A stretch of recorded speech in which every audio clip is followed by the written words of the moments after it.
et c'est la nuit sur Europe 1, une nuit de veille de Noël. Il fait froid dehors, certains d'entre vous sont peut-être encore bloqués par la neige, d'autres viennent de finir leur dernier cadeau. À ce sujet, je voudrais vous raconter une tradition d'une tribu indigène, les Maoris. En langue maori, on dit que le cadeau contient le mana, l'essence spirituelle du donateur, mais aussi le O, H-A-U, l'esprit de l'objet offert. Donner, c'est donner de soi, et donner de soi le meilleur. Ce qu'ils échangent chez les Maoris, ce n'est pas seulement des biens et des richesses ou des choses utiles, ce sont avant tout des politesses, des festins, des rites, des services. Alors nous allons échanger des paroles, des conseils, de la chaleur pendant ces 2 heures de libre antenne. 2 heures pendant lesquelles je suis là pour vous accueillir, vos confidences, vos questions, mais aussi parfois vos joies ou vos angoisses. On peut se laisser aller à se raconter, à parler de soi librement. N'hésitez pas à partager avec nous en nous appelant dès maintenant au 39 21. C'est Assiba et Quentin qui vous accueillent ce soir au standard et Fabrice qui réalise cette émission. Vous pouvez aussi réagir à ce que vous entendez à l'antenne par SMS en composant le 7 21 21, commençant votre texto par le mot nuit, ou envoyer un mail sur le site Europe 1, émission Libre Antenne. 39 21, j'attends vos appels. Europe 1, Sophie Peters. Bonsoir Nicole. Oui, bonsoir. Je vous remercie d'avoir sélectionné mon appel.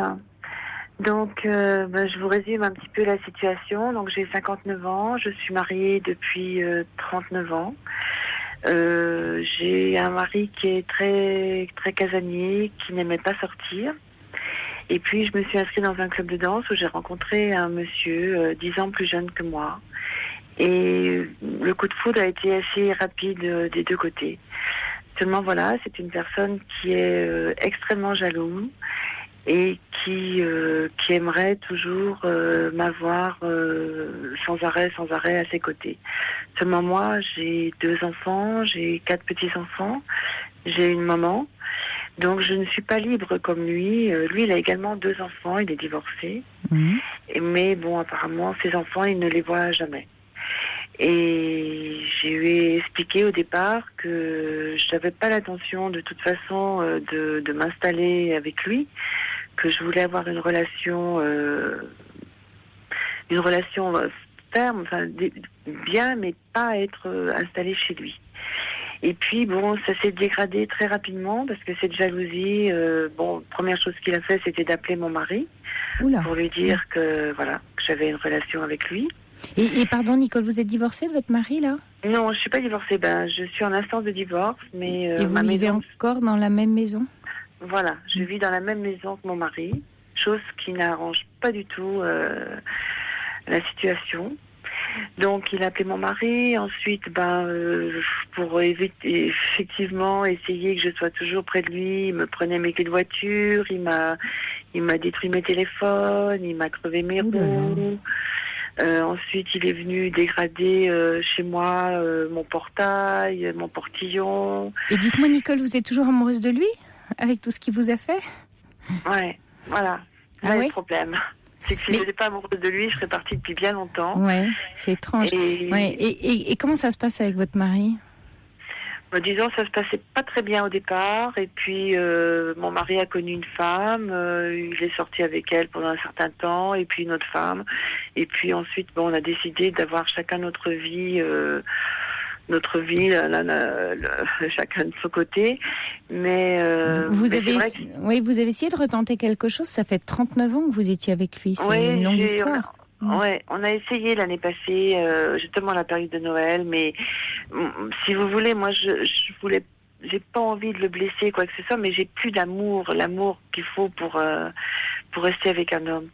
Donc pour l'instant, effectivement, on vit dans la même maison, je lui prépare toujours à manger, je m'occupe toujours de ses affaires, de ses papiers, de tout, mais j'ai pas du tout envie de reprendre une relation amoureuse avec mon mari.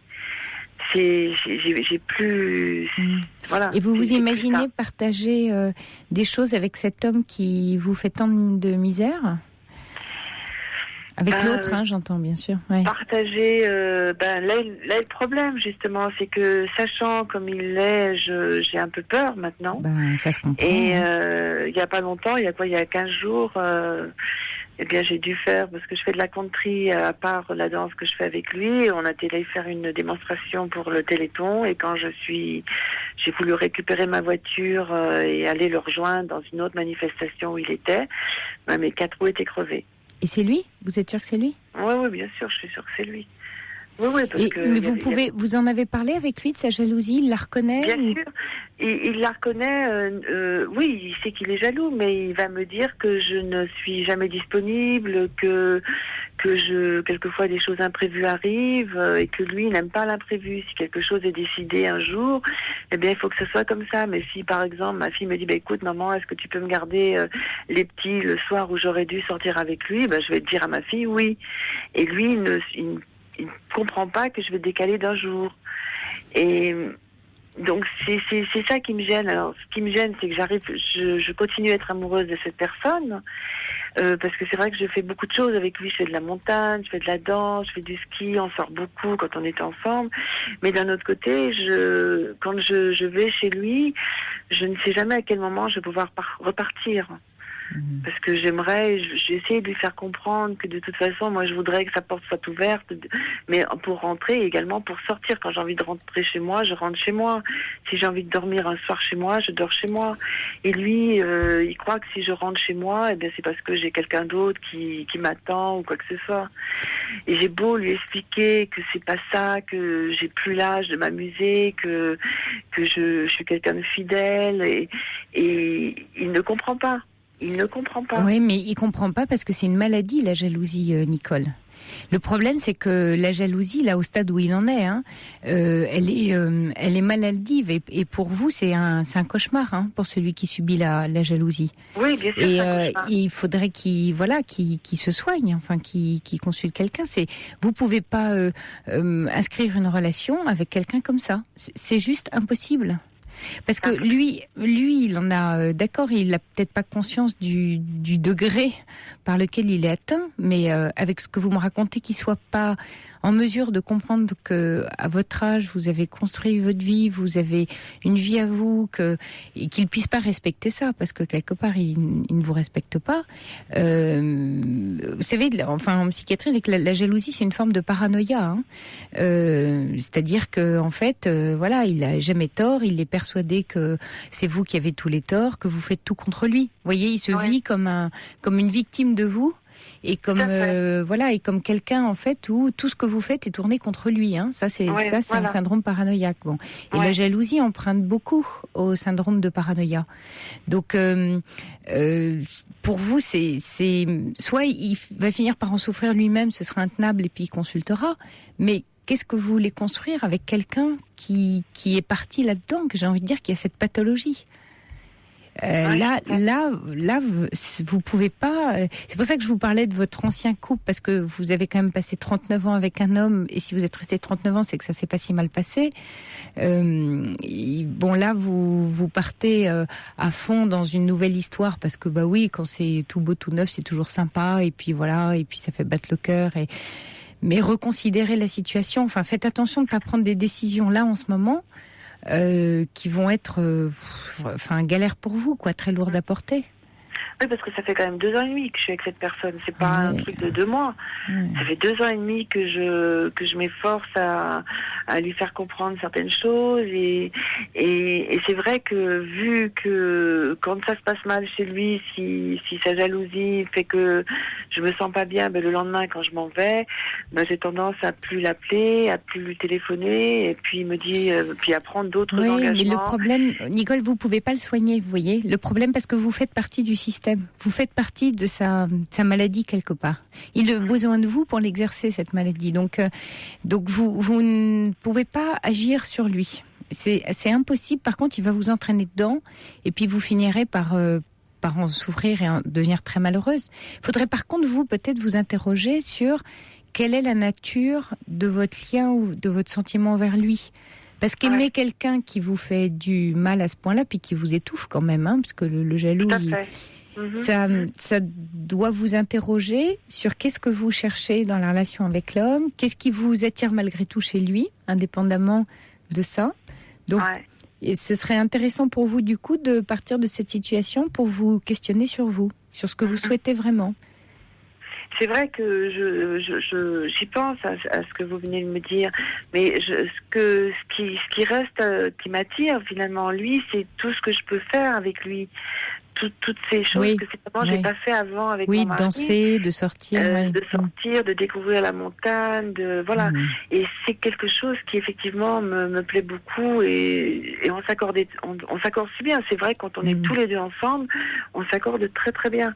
On n'a jamais de dispute, quoi que ce soit. Mais c'est aussitôt que je veux m'en aller et que là il change l'heure ou les 2 heures avant que l'heure où il sait que je vais partir, eh bien il se transforme, il se renferme sur lui-même. Moi je sens que je me crispe et puis voilà, ça se passe très mal et il y a des fois qu'il me laisse pas partir. Finalement je dois passer la nuit et je repars le lendemain matin. Oui, mais c'est normal. Enfin, la jalousie, elle tient du désir de posséder l'autre. Hein. Le jaloux, il veut pas que la personne lui échappe.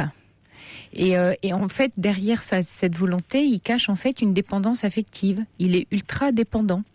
Ouais. Et c'est pour ça aussi, d'ailleurs, vous avez précisé à un moment donné qu'il a 2 enfants qui ne voient pas. C'est-à-dire, vous devenez le centre et il rentre en fusion avec vous, il devient dépendant de vous et il vous fait porter cette dépendance. Mm-hmm.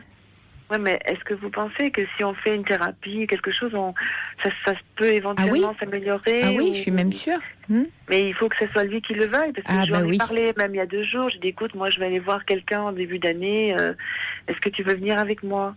Et il m'a dit, ben oui, si tu veux, mais j'ai l'impression qu'ils ne sont pas concernés. Il me semble que c'est moi qui ai le problème. Alors, je ne veux pas dire que j'ai aucun problème, que j'ai pas, que je non, aussi un mais peu vous raisonnez bien, Nicole. Vous voyez, là, j'ai plein de SMS qui arrivent pour vous. Déjà, il y a des auditeurs qui s'interrogent du pourquoi vous n'avez pas porté plainte, parce que quand même, ils vous abîmaient. Ah oui, et alors? Ah si, mais j'ai porté plainte et pour l'instant j'ai porté plainte pour ma voiture, j'ai porté plainte. La première fois que j'ai porté plainte, c'était quand il m'a pris mon portable et mes clés. Bon, on l'a appelé, il a ramené au commissariat mon portable et mes clés. Et puis j'ai porté plainte une autre fois parce qu'il m'avait violenté, il m'avait touché par jalousie, il a cru que j'étais partie avec quelqu'un et quand je suis rentrée le soir, il m'a tapé. Donc là j'ai porté plainte, il a été condamné à 2 semaines d'intérêt général. Et c'est vrai que je me dis, mais tu dois aussi, toi, avoir un problème pour rester avec une personne comme ça. Oui, alors, sans être aussi dur avec vous, mais c'est vrai que vous voyez les SMS que je reçois vous concernant. Il y a First Lisa qui dit, mais c'est du harcèlement, qu'elle se sauve vite. Détachez-vous vite de ce fou allié, dit Anne-Marie. Mais qu'est-ce qui vous attire chez lui? Il y a un travail intérieur à faire, dit un autre auditeur.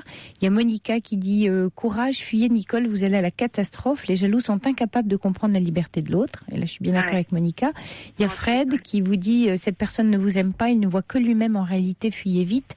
Et puis enfin la puriste qui dit ne pensez qu'à une chose, sauvez votre peau avant qu'il ne soit trop tard, même si ça fait mal. Et elle vous souhaite courage et amitié. Et puis Jean-Paul qui dit la jalousie est dangereuse, méfiez-vous, faites-vous respecter. Ça c'est intéressant. Là ce que vient d'envoyer Jean-Paul, effectivement, quand vous dites qu'est-ce que ça cache chez vous, ça cache un problème de respect. Vous voyez, vous n'êtes pas respecté dans la relation, Nicole. Tout à fait. Ce qui vous fait, c'est voilà. Et ça, c'est, vous voyez, tout ce qui nous arrive dans la vie. Bon, faut pas juger trop dur, mais c'est toujours une occasion de grandir. C'est toujours une occasion de s'interroger. Vous voyez, quand il nous arrive comme ça des choses un peu lourdes, un peu difficiles à porter, c'est une occasion de vous prendre en main sur un sujet que vous avez peut-être pas abordé. Et là, il est en train de, j'allais dire vous donner ça sur un plateau, mais c'est pas vraiment un plateau là pour le coup. En tout cas, il est sûrement pas en argent, vous voyez. Mais en tout cas, ça peut vous permettre de travailler ce respect. Et peut-être aussi, alors je sais pas, dans le couple que vous formiez avec votre mari, vous dites, on faisait pas de choses ensemble, je m'ennuyais, etc. Peut-être aussi que là, votre besoin, votre désir a pas été respecté aussi pendant 39 ans. Enfin, vous voyez, il y a sûrement quelque chose de... Vous allez tirer le fil d'une pelote, quoi. Ouais, tout à fait. Non, mais ça, c'est sûr que ce que j'avais envie de faire pendant ces 39 ans de mariage, mon mari ne partageant pas mes mêmes loisirs, le ski, la danse, des choses comme ça, eh bien, j'avais tout arrêté. je me suis consacrée aux Ouais, enfants. vous n'avez pas réussi à l'entraîner, enfin c'était pas possible. Ouais. Voilà, puis bon, là c'est pareil, on était jeunes, donc on voulait construire, c'était un peu différent. Et puis finalement, quand mon mari a appris que j'avais quelqu'un, il s'est inscrit pendant 3 mois au cours de danse. Donc quelquefois c'est un peu rageant de se dire il faut qu'on arrive au bord du fossé mais pour c'est que d'autres. Ouais. Et puis après, c'est vrai que moi, c'est peut-être une façon de vous tendre la main, ce qu'il a fait là. Oui, c'est intéressant. Tout à fait. Non, mais ça, je suis d'accord. Et puis c'est vrai que moi, comme j'ai continué avec cette personne, puisque ça fait quand même 2 ans et demi que je suis avec lui, plus ou moins, je pense que mon mari, a lâché prise et puis a également vu ailleurs. Et c'est vrai que là, quand quelqu'un m'a appelé tout à l'heure, j'étais assise sur le canapé avec mon mari à regarder la télévision. On vit comme un couple, à part que nous ne dormons plus ensemble, c'est tout. Et là, c'est vrai que c'est pas facile. Alors, c'est vrai que d'un autre côté, je me dis, est-ce que c'est pas aussi de ma faute le fait que je peux jamais amener cet autre homme chez moi puisque je n'ai pas de chez moi. J'ai un chez moi, mais que je partage avec mon mari. Je peux jamais lui dire, viens chez moi. Ah non, mais attendez, là, dans ce que vous décrivez, c'est pas de votre faute. Là, Nicole, il y a des faits. Vous voyez, vous venez de raconter des faits où il a eu un comportement qui est pas admissible. Voyez, c'est incroyable parce qu'il vous entraîne. Vous voyez, en vous écoutant, vous dites que c'est de ma faute. Donc, vous êtes en train de vous interroger pour savoir si c'est de votre faute. C'est fou, là. Moi, je vous dis, Nicole, c'est pas possible. Enfin, en plus, j'allais vous blesser. Ouais, mais je sais, et quelquefois je me reconnais pas. Je me dis, mais attends, c'est pas toi, moi qui suis femme de caractère et tout. Et je me dis, mais là, depuis que je le connais, je supporte tout. Oui, c'est important que ce soir vous entendiez non seulement ma propre indignation, mais celle aussi des auditeurs. Alors, je vais vous relire des mails, qui arrivent pour vous. Il y a Valérie qui vous dit, il est jaloux, il ne pense qu'à lui. Et vous, là-dedans, pense-t-il à votre bien, à votre bonheur? Il faut vous éloigner de lui. Vous ne serez pas heureuse avec lui. Il faut vivre pour vous en premier lieu. Bon courage, vous méritez mieux que lui, vous êtes trop gentille. Et puis Hugo qui dit je comprends la peur de cette femme, on sait ce que l'on perd et il ne faut pas reprendre n'importe qui. Son copain est un jaloux maladif. Et puis il y a Claude qui dit oh là là Nicole, dans quoi vous vous embarquez? Fuyez vite, vous allez vers une vie impossible. Cet homme est violent. Attention que cette violence ne se porte pas sur votre personne. Il va vous couper de tous. Oui, c'est ce qu'il voudra effectivement. Et puis alors je continue. Il y a un Grégory qui dit il ne me semble pas que c'est votre mari que vous allez blesser, mais vous-même en poursuivant une relation aussi destructrice. La jalousie n'explique pas ce manque de respect pour votre personne et votre famille, car en s'imposant de la sorte, il tente de détruire votre famille et ce que vous avez construit depuis 39 ans. Oui, je suis assez d'accord avec Grégory, c'est que ça va plus loin. Il vous détruit ce que vous avez construit. Si vraiment vous n'aimez plus votre famille, le célibat vaut certainement mieux qu'une relation pareille. Préservez-vous avant tout. Oui, vous savez, c'est le fameux adage mieux vaut être seul que mal accompagné. Oui, que mal accompagné. Je sais pas, parce que quand on parle aussi de solitude au moment de Noël, ça se discute. Mais vous voyez, il faut vraiment que vous restiez pas dans cette situation, Nicole, et que vous interrogiez sur vous, sur ce manque de respect, sur ce que vous vous infligez à travers cette relation. Et surtout, ne rentrez pas dans la culpabilité de qu'est-ce que je ne fais pas pour lui qu'il me reproche, peut-être que j'ai tort. Non, c'est pas possible, Nicole. Ouais. Et là, vous pensez que ce serait peut-être bien que j'aille quand même voir quelqu'un pour essayer de parler Oui, pour vous aider en tout cas à en sortir. Oui, je suis bien d'accord. C'est vrai que là, par exemple, sur les fêtes de Noël, franchement, je suis à milieu de ces fêtes de Noël. Hein. Ça va se passer chez moi, j'ai des petits-enfants, mais j'ai pas du tout la tête à faire Noël. Parce que j'arrive pas, n'ayant pas, disons, cette façon de voir les choses, je n'arrive pas à comprendre. Je me dis, mais pourquoi il est comme ça? Pourquoi? Et je me pose tous les jours cette question. Pourquoi? Parce qu'il est malade, Nicole, il n'y a qu'un mot. Il est malade. Allez faire jalousie sur Internet, vous allez lire des choses, vous allez comprendre, vous allez retrouver son profil et puis effectivement consulter pour vous parce que du coup vous êtes rentré dans le système et que là ça vire au harcèlement de sa part. Oui, d'ailleurs vous voyez il y a Vincent qui envoie un SMS pour dire de lire le livre du docteur, vous savez, Marie-France Irigoyen, la psychiatre, qui avait fait date il y a 10 ans avec un livre sur le harcèlement moral. Mais oui, là, vous êtes en train, dans ce que vous me décrivez, d'être rentré dans son jeu. Donc vous allez avoir besoin d'être aidé, vous avez raison. Ouais, je pense, parce que c'est vrai que toute seule, j'arrive pas trop à m'en sortir. Et puis c'est vrai que je fais un peu Bon, je suis pas dépressive du tout. Non, c'est pas non, mon... mais vous êtes forcément ballotté. Vous voyez, vous êtes forcément ballotté par ce qu'il fait, par votre désir de lui, forcément aussi, par tout ça, et vous rentrez dans quelque chose qui devient confus pour vous. Donc, vous allez avoir du mal à vous protéger. Donc, oui, faites-vous aider, Nicole. C'est bien si vous en avez envie. Oui. Et je pense que je devrais couper absolument tous les ponts, c'est-à-dire arrêter la danse où il danse, des choses comme ça, pour ne plus le voir du tout. Là, il faut vous protéger du mieux que vous pouvez, mais renoncez pas à ce qui est bon pour vous. Par contre, si effectivement dans ce que vous faites, il est là et il vous empêche de faire, bah oui, là, il faut pas rentrer. Il faut trouver d'autres moyens. Vous comprenez ? Mais ouais. Et voyez, là, il y a Jean-Paul qui envoie un mail. La jalousie, j'en suis malade et c'est un manque de confiance en moi et le besoin de posséder à 100% la personne aimée, qu'elle fuit vite fait son nouveau compagnon malade de jalousie. C'est vrai que la jalousie, enfin là, Jean-Paul en parle très bien, fait souffrir aussi le jaloux. Mais là, ce qui est inquiétant chez votre ami, c'est qu'il n'a pas l'air d'en avoir conscience. Donc, ça, vous voyez, c'est qu'il est quand même bien atteint, quand même. Ouais. Bon courage, Nicole. Bon courage. Et vous avez bien fait d'appeler. Vous voyez, voilà, vous n'êtes pas toute seule. Tous les auditeurs vous soutiennent. Et courage, Nicole, et restez surtout pas dans cette terrible histoire. Prenez soin de vous. Prenez soin de vous. Beaucoup. Au revoir, Merci Nicole. beaucoup et bonne fête. Au vous revoir. Aussi, au revoir. Au revoir.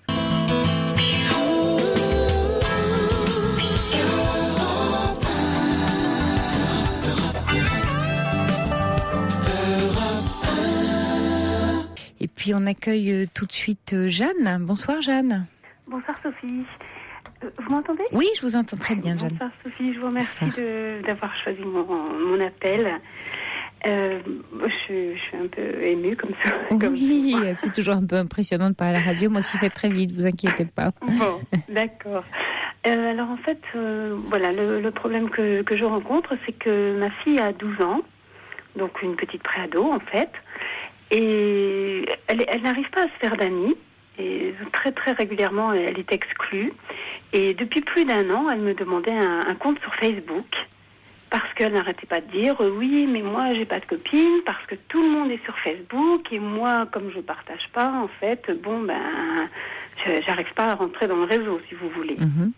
Mais moi, j'étais pas du tout pour, parce que je trouve déjà que ça fait jeune. Je trouve déjà que c'est trop jeune, et que je trouve qu'à cet âge-là, on n'est pas assez mature pour se rendre compte peut-être des choses qu'on peut dire ou pas. Ce qui se fait ou ce qui ne se fait pas. Elle est en 5e, c'est ça ? Elle est en 5e, oui, absolument. Et donc, ça fait 1 an déjà qu'elle me tanne, si je puis dire, pour avoir son compte Facebook, et je ne voulais pas. Mais elle dit toujours, je n'arrive pas à m'intégrer parce que je n'ai pas de compte Facebook, alors je ne suis pas au courant de ce qui se raconte, quoi, en fait. Alors, dernièrement, j'ai dit, bon, je te crée un compte Facebook, parce qu'elle est toujours exclue, effectivement. Donc, à la cantine, elle est toute seule. Si une amie une copine vient jouer, ou partager des choses avec elle à la maison, la petite en question ne veut pas revenir. Après, elle n'est plus sa copine, quoi. Voilà. Ah, ouais. Donc, du coup, pour éviter l'exclusion encore, j'ai dit, bon, je fais le compte Facebook. J'ai dit, écoute, tu dis pas à tes copines que je vérifie, parce que je voulais voir un peu ce qu'il y avait dessus. J'ai dit, je surveille quand même. Mm-hmm. Mais je dis, tu ne me mets pas non plus dans tes amis, parce que, je dis, ça c'est peut-être un peu bête d'avoir sa maman. Oui, vous avez raison. Voilà, donc je dis, écoute, tu ne mets pas dans tes amis. C'est pas que je vais envoyer des petits messages privés de compte à compte, mais je n'étais pas du tout dans ses contacts. Et donc, elle a choisi des amis, comme il dit sur Facebook, pour c'est des contacts, Bref, voilà. Et en fait, je surveillais, et puis... récemment, là, je suis allée, en fait, c'est pas très bien ce que j'ai fait, parce que je suis allée quand elle était couchée, en fait, et puis c'est moi qui ai son mot de passe. Mm-hmm. Donc, je suis allée voir quand même, comme ça, et en fait, c'était plein de méchanceté sur elle. Oula, ouais. Elle met vraiment des choses, genre, elle avait mis une petite photo avec Love, et il y en a une qui avait écrit « Pourquoi t'écris Love? T'as pas d'amis, tu pues. » Oula. Et d'autres qui disaient mort de rire, effectivement, tu pues, t'as la classe, Anna, c'est un pseudo aussi, évidemment. Mais, et c'était que des choses comme ça. Moi, ça m'a blessée, forcément. Bien sûr. Elle vous en a parlé ou pas du tout ? Mais non, elle l'a pas vu. Ah, elle les a pas vus. Non, écoutez, j'en ai attrapé un bouton de fièvre, pour vous dire. Oui, mais parce qu'elle n'avait pas accès au compte Facebook. Parce que je ne lui donne pas le mot je ne veux pas lui donner le mot de passe, parce que je veux avoir un œil quand même sur Oui, Facebook. mais je comprends pas, comme le compte est créé, elle va quand même dessus. Il y va avec vous? Oui, je fais le mot de passe. Oui. Elle va. Et jusqu'à présent, il n'y avait pas de message comme ça. C'est nouveau. Un peu quand même. Et donc, je m'étais rendu compte un peu de ceux qui disaient des méchancetés. Bon, et j'avais dit, par exemple, un tel veut être ton ami, là. Oui. J'ai dit, écoute, celui-là, c'est que des gros mots. Franchement, c'est pour passer ton temps à dire des gros mots, c'est pas la peine, quoi. Oui. Donc, j'avais dit, ça fait rien, tu l'ignores, et puis c'est tout, voilà. Mmh. Mais les filles, en fait, s'y mettent aussi. Et comme effectivement, c'est un peu le petit canard, le vilain petit canard, ouais. Voilà, elle n'arrive pas à se lier. Le problème de ma fille, c'est que, bon, je dis pas qu'elle a toujours bon, hein, forcément, elle se cherche un peu, elle n'est pas forcément toujours, elle essaie aussi de faire son trou, je suppose, et il faut un petit peu ruer dans les brancards, j'ai l'impression, hein, bon. Même l'école, ils sont assez durs et cruels. Hein. Oui, là, entre eux, c'est un âge où c'est terrible. Hein. C'est terrible, vous avez raison, c'est très cruel. Il y a des bandes, on peut être vite exclu, les insultes sur Facebook, enfin tout ce que vous décrivez, c'est le quotidien de beaucoup de collégiens, malheureusement, qui en souffrent. Ce qui me semble important, c'est qu'elle puisse en parler avec vous dans les faits, et surtout que vous ne la mettiez pas dans un cadre de victime. Parce que là, pour le coup, il va falloir la coacher, vous voyez, votre fille. Enfin, l'aider à prendre confiance en elle, parce que elle est dans un cercle vicieux qui, plus vous allez chercher à la protéger, ce qui est naturel, hein, plus elle va rentrer dans un statut de victime, c'est-à-dire, je suis effectivement le vilain petit canard, puisque maman me protège, et que je suis la mal-aimée, et elle risque de s'enfermer dedans. Il faudrait que vous arriviez à être un peu à contre-courant, pour essayer de lui faire comprendre sur quoi elle peut jouer, c'est-à-dire quels sont les effets de levier qu'elle peut avoir dans le groupe. Donc beaucoup parler avec elle pour raconter sa journée, par exemple, le soir, en disant, bon, qu'est-ce qu'on t'a dit et qu'est-ce que t'as répondu sur les faits. N'interprétez pas, parce que à cet âge-là, s'envoyer des trucs durs à la figure, des mots un peu durs. Bon, c'est un peu de leur âge. Par contre, il faut l'aider à la guérir, à ce qu'elle reprenne confiance en elle, pour qu'ils sentent. Vous voyez, c'est un peu comme un groupe avec presque, j'allais dire, des animaux, où on sent en face. Vous voyez, il y a une animalité, voilà. On peut aller. Voilà, et de répondants en face. Donc, il faut que vous l'aidiez à s'armer pour avoir du répondant, donc à prendre confiance en elle. Plus vous allez la plaindre, et plus vous allez chercher à la protéger, plus elle va être petite. Vous voyez, elle va pas grandir, et plus elle va continuer à être dans ce statut de victime. À l'inverse, il faudrait arriver à regarder, étudier avec elle quand elle vous parle de voilà ce que j'ai dit, voilà ce qu'on m'a dit. Je vais dire, tiens, tu vois là, si t'es maligne, peut-être tu peux répondre ça, ou aller t'asseoir à côté d'un tel, ou essayer de lui donner des ingrédients, même des codes, hein, même si ça vous plaît pas trop, parce que c'est pas tout à fait vos codes, mais un jeune ado comme ça, il faut que c'est des tribus, il faut quand même qu'elle rentre, vous voyez, même, bon, s'il y a des gros mots, ça c'est pas trop grave, ça passera, il y a la famille. Violent, hein, une fois qu'elle s'est faite coincer dans les toilettes par un groupe de plus grandes qui disaient des insanités, tout simplement, puisqu'elle m'a même posé des questions sur ce que ça voulait dire telle chose ou telle chose. C'était très cru. Bon, je lui ai expliqué, parce que j'ai toujours eu ce rapport de dire les choses au fur et à mesure qu'elle me les demande. Bon, j'adapte un peu, évidemment, mais je la renseigne toujours comme je peux, depuis toute petite, au fur et à mesure des questions. J'anticipe jamais, mais je réponds toujours honnêtement. Quand je trouve que vraiment, c'est vraiment trop, que c'est pas du tout adapté, je dis, écoute, j'ai dû le savoir, mais je me souviens plus. C'est déjà arrivé que je dis ça. Ouais. Ou alors je dis, qu'est-ce que t'en penses ? Qu'est-ce que tu crois que ça veut dire ? Ou pour voir un peu déjà ce qu'elle sait ou pas. Oui, mais là vous êtes encore dans la surprotection, Jeanne. Vous voyez, je reçois un SMS intéressant qui dit les enfants qui font l'objet de ce type de discrimination, donc le syndrome du bouc émissaire, sont souvent hyper couvés par leurs parents. Voilà. Et là, il y a aussi un petit travail à faire sur vous, là, Jeanne, parce que vous voulez tellement la protéger des coups que vous ne l'aidez pas du tout. Il faut la laisser un peu vivre sa vie de grande fille, parce que même qu'elle prenne des risques, vous voyez, sur, par exemple, si vous allez sur Facebook, allez-y ensemble, par exemple, au lieu d'aller derrière son dos, etc., dire tiens, on va regarder ensemble. Bon, et puis essayez de lui donner un peu confiance sur bon. qu'est-ce qu'on peut répondre là? Vous voyez, vous êtes son allié. Vous la protégez pas, vous êtes son coach, vous êtes son allié, comme un sportif. Mais c'est tellement violent que... Mais oui, mais il faut la guérir. Là, vous le vivez pour vous. Vous voyez, il y a un petit travail. Voilà. Je le reçois 2 fois. Oui, pour moi, voilà. Encore plus, quoi. Ouais. Alors que là, en fait, il faudrait vous distancier presque par rapport à votre fille et un peu comme une... Non, je vais pas dire comme une amie, mais vous voyez un adulte qui aide l'enfant à grandir et qui le supporte dans le sens supporter. Vous êtes son supporter, donc il faut arriver à l'aider à se défendre, là, votre fille. Là, il faut l'aider à se défendre. Et l'aider à se défendre, c'est on travaille sur les codes de la tribu, on regarde ce qui est bon, éventuellement quels sont les vêtements qui vont bien, les codes, vous voyez, que vous l'aidiez à s'insérer. Que le soir, elle vous raconte, on m'a dit ça, bon, qu'est-ce que t'as dit? Ah, t'as dit ça. Alors, tout ce qui va aller dans le sens de la plainte de sa part vis-à-vis du groupe, il faut couper l'herbe sous le pied. Je pense qu'au contraire, elle répond justement de façon très agressive. Alors, oui, mais ça, alors c'est un autre écueil. C'est toujours, voilà, c'est un autre écueil. Toujours, et du coup, forcément, les autres, mais les autres en plus, elles sont en nombre, hein. Donc elle n'arrive pas à avoir le dessus de toute façon. Puis bon, ce qu'il y a, c'est que elle attise le fait d'être réceptive. Elle attise le groupe. Plus elle est réceptive, absolument. Voilà. Et ça, c'est pas facile, hein, à 12 ans, là, ce qu'on est en train de dire, mais parce qu'elle est évidemment réceptive. Mais il faut l'aider à prendre un peu de recul, à être moins réceptive, parce que quand le groupe va voir que, elle est plus aussi rigolote à embêter, hein, c'est plus aussi, voilà. Et ils vont moins l'embêter parce qu'ils vont se dire finalement ça marche plus avec un tel, donc on va jeter notre dévolu sur quelqu'un d'autre. Donc il faut lui apprendre à pas donner de prise. Ça j'essaie de lui dire, hein, de lui en parler et tout, et puis mais c'est effectivement une petite fille, bien sûr, parce que je ne dois plus la voir trop comme une petite fille, mais comme une ado, une pré-ado en tout cas, ça c'est vrai. Mais elle est elle est vraiment hyper sensible, et si vous voulez, elle est très bien dans un milieu d'adultes ou de personnes plus âgées qu'elle en tout cas, ou des petits, carrément, où là c'est une vraie petite maman, incroyable. Mais les gens, les ados qui ont son âge, elle n'arrive pas à faire sa place, elle trouve... Là, ça va pas. Elle est en désaccord, en fait, à ce niveau-là. Oui, mais peut-être parce qu'elle est justement très à l'aise avec vous, très adaptée, comme vous dites, dans le monde des adultes. Mais c'est important pour elle. Si à partir du moment où elle se sent exclue dans sa classe d'âge, elle va forcément arriver à s'adapter, à se réaliser au-dessus ou en dessous. Mais pour elle, c'est important que vous l'aidiez à se réaliser dans sa classe d'âge.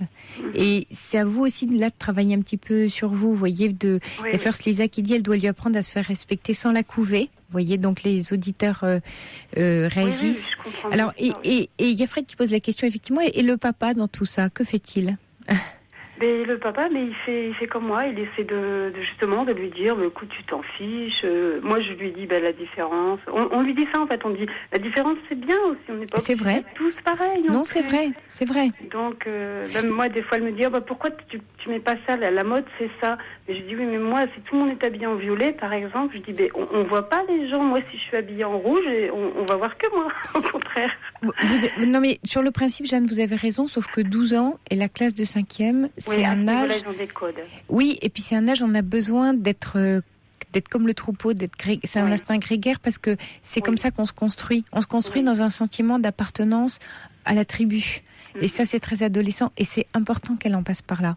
Même si c'est pas vos codes. Ce sera d'autant mieux pour elle que ce ne sont pas vos codes. Vous savez, l'adolescence, là, elle y est entre, mais c'est un moment donné où on va rejeter, ça va pas être facile pour vous, ses parents et ce qu'on a acquis, mais pour mieux rechoisir. Vous savez, l'ado, qu'est-ce qu'il fait? Il remet tout en question, il casse tout, et puis après il dit, là-dedans, qu'est-ce que je reprends à mon compte de la vie que j'ai devant moi? Donc il va pas tout jeter, bien sûr, mais il a besoin de rejeter pour rechoisir. Et il a besoin aussi d'être dans un monde à lui où les parents ne rentrent pas. Donc attention à votre mari et vous de pas rentrer dans son monde à elle. Et là, Facebook, vous voyez, vous êtes à la limite. C'est-à-dire que Facebook, vous voyez, la protéger parce que oui, mais laissez-la vivre. Laissez-la vivre sur Facebook. Par contre, dites-lui, tiens, si c'est dur, moi j'ai vu ce que tu reçois, c'est dur et tout. Est-ce que tu veux que je m'assoie à côté de toi et qu'on regarde ensemble? Proposez-lui. Oui. Mais elle, je pense forcément ça va quand même la peiner. Et là, par exemple, au moment où ça la peine, je ne sais pas quoi faire, par contre. Oui, parce que ça vous peine, vous. Mais elle aussi, hein, forcément. Oui, parce que mais... la première phrase qui n'était pas très très dure, en fait, j'avais pas trop relevé, j'avais dit, tiens, t'es copine avec elle, je sais pas, comme ça. Et puis après, le lendemain, elle dit, j'ai demandé pourquoi elle avait dit ça. Et en fait, le lendemain, la phrase avait disparu. Donc, mais ensuite, il y en a eu plein qui sont bien pires, quoi. Mais Jeanne, plus vous rentrez, vous voyez, plus vous êtes atteinte par ce qu'on fait à votre fille, plus ça atteint votre fille. Plus ça a de l'importance. Ouais, je comprends. Vous savez, un enfant, c'est un miroir, c'est un buvard. Ouais. Donc si maman, elle souffre aussi à cause de moi, à cause de ce que je vis, elle va le cacher, puis elle peut même en avoir honte. Enfin, vous voyez, ça peut entraîner des réactions en chaîne. Vous voyez, j'ai encore un SMS qui dit il faudrait laisser cette petite vivre comme ses amis potentiels, par exemple Facebook, afin qu'elle ne soit pas exclue dès le départ par sa mère, mais elle va trouver des alliés. Faites-lui confiance. Il faut que le signe envers elle, ce soit que vous ayez confiance dans sa capacité à se défendre. Aujourd'hui, vous n'avez pas confiance dans sa capacité à se défendre. Non, et c'est ça qu'elle ressent. Ce qu'elle ressent de sa maman, c'est je suis trop petite, je suis trop faible, j'y arriverai jamais. Finalement, et du coup, mes amis ont raison de me prendre pour une paumée. Or, plus elle sentira de la part de votre mari et vous, je peux y arriver, je peux le faire. Plus elle va trouver en elle les moyens. C'est une enfant unique. Oui, je comprends. Je comprends que vous soyez aussi attachée. Et moi, j'ai un passé honnêtement un peu lourd, donc je pense que je veux sûrement lui éviter des peines que j'ai ressenties en étant plus jeune, et sûrement que j'en fais trop aussi. Mais j'ai bien conscience de ça, mais j'ai du mal à oui, c'est normal. Voilà, mais je m'en rends compte. Je vois bien en parlant avec vous. Si c'est compliqué, vous voyez, faites-vous aider par un psy ou un thérapeute et voir quelqu'un juste pour vous aider à pas trop fusionner avec votre fille et vous mettre un peu de distance. Éventuellement, je vous dis ça, vous bien sûr sentez-vous libre, mais faites attention mais je vois bien que vous en êtes conscience. Vous voyez à qu'est-ce que vous jouez de vous dans la relation avec votre fille. Mais c'est toujours compliqué, hein. Et tout parent tombe dans cet écueil-là, hein. Ouais. J'ai bien compris j'ai bien compris cette chose-là que, par exemple, moi j'étais toujours toute seule étant petite. Bon, parce que mon père était parti et que ma mère, forcément devait s'occuper, devait travailler tout simplement pour s'occuper de ses deux enfants, payer les factures, les dettes de mon père tout le temps, tout ça. Et bon, je me suis sentie seule, mais en comprenant, je pense aussi avec le recul que ma maman a fait tout ce qu'elle a pu pour nous, justement. Oui, bien sûr. Et on rejoue toujours un peu sa part. J'ai du mal à la laisser toute seule, par exemple. Oui, voilà. Vous voyez, c'est bien, Jeanne, vous avez déjà bien avancé ce soir. Vous voyez, vous avez des prises de conscience, comme on dit, donc c'est bien. Et puis continuez là-dedans et dites-vous que vous êtes maintenant le coach de votre fille qui va devenir une championne, hein, comme une compétition sportive, d'accord? Mais tout à l'heure, ce que vous me disiez tout à l'heure en disant effectivement il y a des codes vestimentaires et tout à l'heure on est allé dans une boutique et je regardais, du coup je regardais un peu plus sûrement que d'habitude les autres petites jeunes filles qui ont l'air d'avoir son âge. Et puis effectivement, je me disais, mais elle est pas du tout dans le code vestimentaire. Effectivement, du coup, je lui disais, mais tu aimerais pas avoir ça, t'aimerais pas avoir ça? Elle me dit, oh non, je préfère ma Nintendo. Vous voyez, elle est vraiment, même dans ses goûts, ses choix, elle n'est pas le. Oui, peut-être qu'elle n'ose pas. Essayez de creuser un peu plus. Ou alors je me dis, semblant de rien, lui faire des cadeaux, comme ça, d'un seul coup, je dirais, vous savez, peut-être. Plutôt que d'attendre de voir les choses, effectivement, en respectant ce qu'elle aime comme couleur. Il faut tenter des choses. Il faut tenter des choses, Jeanne. Et par rapport, je voulais vous demander, juste par rapport à Facebook, par exemple, vous laisseriez, vous, les auditeurs, évidemment, qui m'aident bien aussi par leurs propos, là, vous laisseriez le compte ouvert malgré toutes ces cruautés, si je puis dire, parce que c'est... Oui, parce ça risque pas de la fragiliser davantage, c'est ça, ma Non, crainte, je pense, vous voyez, que ça peut l'aguerrir, Jeanne, parce que il va falloir qu'elle se batte devant l'adversité. Un peu lui faire du mal pour que finalement elle... Non, c'est pas lui faire du mal, c'est... Oui, parce que ça sera affreux. Oui, mais vous voyez, vous êtes déjà reparti dans la pauvre chérie, la victime. Je veux dire, elle est dans un monde effectivement difficile. Vous pouvez pas la mettre sous cloche, c'est dans une bulle de verre. Donc oui, des coups, oui, elle commence à en prendre. Là, elle va en prendre, c'est sûr. Par contre, vous êtes à côté en lui tenant la main. Vous jouez votre rôle d'adulte, votre rôle de maman. Ça veut pas dire tout couper. Ça veut pas dire, ah là là, je l'exclus pour pas qu'elle pour pas Oui, qu'elle, non, bien vous voyez, sûr. parce Pour que qu'elle me sente près d'elle Oui, si elle a besoin. elle va grandir et vous allez l'accompagner. Alors bon, c'est vrai que Facebook, par exemple, c'est bien que vous soyez avec elle parce que vous voyez, là il y a Fancy qui dit attention à cette petite fille. Facebook peut être dangereux si c'est mal utilisé. Oui, enfin, je pense qu'effectivement il faut faire attention, mais bon, on va pas entrer, c'est vrai, dans un débat sur Facebook parce qu'on pourrait, vous voyez, il y a des pour des contre et je n'ai pas à juger là à l'antenne, voilà. Parce que ce qui me semble important, c'est que si elle a voulu y être, c'est qu'elle sentait que ça pouvait l'aider. Enfin, moi, ce que j'entends, c'est l'enfant là, et donc c'est important donc qu'elle y soit puisqu'ils y sont. Sinon, elle va être encore plus éjectée du groupe. En revanche, vous pouvez être à côté d'elle dans un sens de coach justement, c'est-à-dire d'appui et pas de « ah ma pauvre chérie, c'est trop dur ». S'il y a des insultes, apprenez-lui à se battre, comme des arts martiaux. Apprenez-lui... Que peut-elle répondre à ce genre de choses sans dire des méchancetés elle-même, quoi, voilà. Peut-être il y a peut-être de l'humour à jouer, il y a peut-être, il y a peut-être un autre biais. Il faut qu'elle surprenne. Il faut qu'elle ne soit pas là où ils l'attendent en victime et en bouc émissaire. Oui. Donc il faut l'aider à changer de statut. Vous voyez sur Facebook, il y a des statuts. À changer de rôle. Donc il faut la décentrer. Sinon... Donc, je la laisse quand même tout en contrôlant et en l'aidant à mieux répondre un peu. C'est ça en fait. Je la laisse, je bloque pas ce compte. Non, je pense pas. Je pense pas, Jeanne, parce que vous la bloquez elle dans un système. Je la remets dans et puis dans sa bulle. Il y a Grégory qui dit il faut replacer les mots d'enfant dans leur contexte. Souvent, la méchanceté dont ils font preuve n'est pas à prendre au premier degré, même si ça peut blesser. Je ne pense pas que Facebook soit le problème. Elle peut le subir également dans la cour de récréation, ça c'est vrai. La protéger à outrance ne lui évitera pas des souffrances. Il faut lui donner les outils pour lui permettre d'aller bien au-delà de tout ça. Et ses amis ressentent peut-être que vous êtes effectivement derrière elle très souvent, et à raison. Et ça, c'est vrai que une petite fille ou un petit garçon dont on sent qu'il est couvé par ses parents, alors ça énerve. Hein. Ça. Oui, ça fait le petit coco maman. Ouais, voilà, vous voyez. Ouais. Bon, et là. Et puis il y a Romuald d'Angers qui dit peut-être faudrait-il solutionner le problème en traitant la cause plutôt que les conséquences. Il est évident que le fait de n'avoir pas d'amis ne peut se résumer au seul fait de ne pas être présente sur Facebook. Il s'agit peut-être d'un problème d'identité, de savoir-être. Et ça, je suis assez d'accord avec Romuald. Facebook peut être un levier, mais certainement pas l'origine de son manque d'amis. Ce serait simplement aberrant. Ça, je suis 100% d'accord. Hein. Moi aussi. Si les propos y sont, c'est que ça vient déjà de quelque part. Ça, d'un seul coup. Ouais. Et puis voilà encore un SMS. Facebook n'est ni plus ni moins une cour d'école virtuelle à cet âge-là. Donc. Là, c'est vrai que Jeanne, il faut que vous soyez vous très prudente sur votre instinct de protection. Il est bon, hein. Je suis pas en train de vous dire, il faut lui donner plus de corps à votre protection. Oui. Lui faire plus confiance et exactement. L'aider à s'élever un peu plus, quoi. Oui, et puis lui donner des armes pour se battre. Pensez aux arts martiaux, finalement. Vous savez, c'est un bon enseignement, les arts martiaux. C'est ça, on apprend à se défendre dans le respect de l'autre. Et donc là, je vais vous poser une petite question, mais au fond de moi, je pense connaître la réponse, mais je voulais la certitude tout de même. Il y a une sortie de classe qui est prévue, avec tous ces charmants bambins, si je puis dire.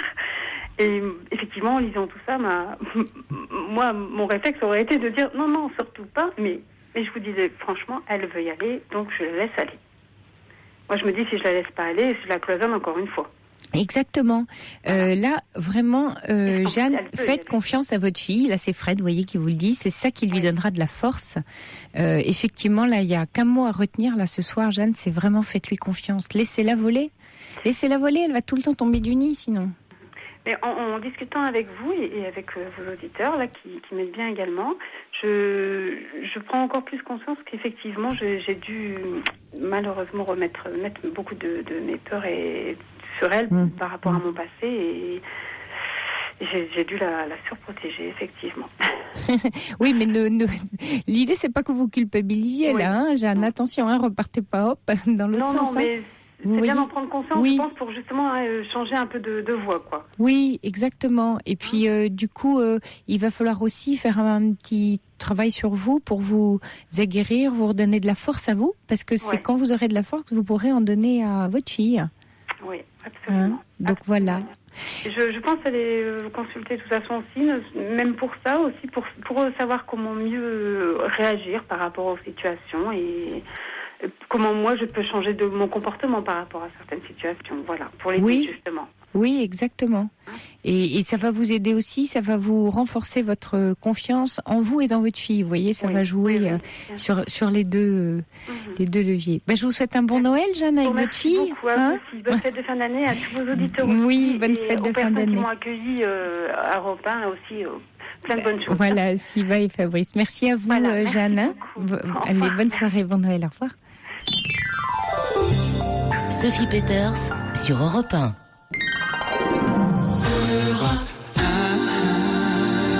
Et puis nous accueillons tout de suite Geneviève. Bonsoir Geneviève. Oui, bonsoir Sophie. Alors Geneviève, on va faire une présentation très courte parce qu'il est donc 23h57 sur Europe 1 d'Entre Midi dans le journal. Donc vous inquiétez pas, je vous reprends juste après. Bien sûr. Voilà. Alors, je me présente. D'abord, je suis une vieille dame, même si ma voix, paraît-il, oui, elle est toute jeune, votre voix. Mais j'ai 79 ans et j'ai 3 enfants. Et mon mari est mort très jeune, à 41 ans, brutalement, accidentellement. Et mes 3 enfants en ont été très, très marqués. Et seule ma fille s'est mariée. Et elle s'est mariée du reste très tard, et un psychiatre m'avait expliqué qu'elle avait une angoisse d'abandon. Elle s'est mariée avec un jeune homme très, assez autoritaire, mais enfin, c'est son choix, hein. Mais depuis qu'elle est mariée, elle est devenue très agressive avec moi, alors que c'était une fille charmante. Je vous assure que toutes les personnes ici de mon âge, auraient voulu la voir pour belle-fille quand elle était jeune. Bon. Et maintenant, c'est devenu vraiment vous voyez, elle est devenue un petit roquet, elle brande. Alors, elle a fait, après chaque enfant, elle en a eu 3. Allô ? Oui, je vous écoute. Elle a fait des dépressions dites postpartum. Oui. Alors, elle était médecin. Elle a exercé tant qu'elle est restée dans la région où je suis. Et puis, il y a 3 ans, elle est partie à 700 km d'ici. Et normalement, je vais les voir une semaine, 3 semaines par an. Je dis 103, j'y vais en septembre, en janvier, en décembre et en mars. Puis c'est tout. Elle a trois petits-enfants. Et j'ai l'impression que, alors, d'une part, elle est, là, je vais peut-être être un peu, je commence à avoir envie de dormir. Elle n'a pas. Là, j'étais invitée pour Noël. Je lui avais dit au mois de septembre, au moment de la quitter, bien, on se revoit à Noël. Elle m'a dit quoi ? Qu'est-ce que c'est ? Je dis, ton mari nous a invités, et ton fils, ton frère aîné, pardon, et moi, l'autre ne peut pas venir. Il est il est handicapé mental. Bon. Et je m'en suis effectivement beaucoup occupée.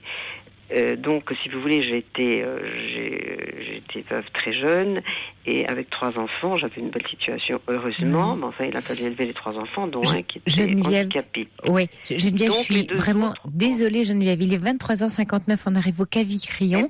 Je vous reprends tout de suite après.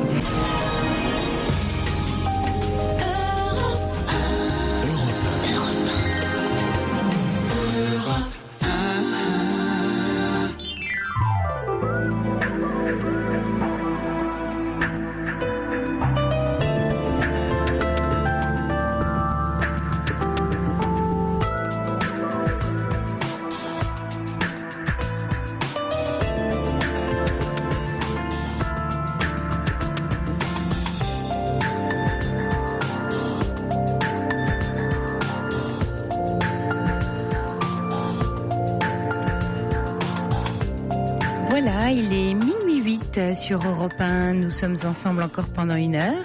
L'antenne est à vous. Il vous suffit de composer le 39 21 pour partager avec nous vos préoccupations ou des événements de votre vie.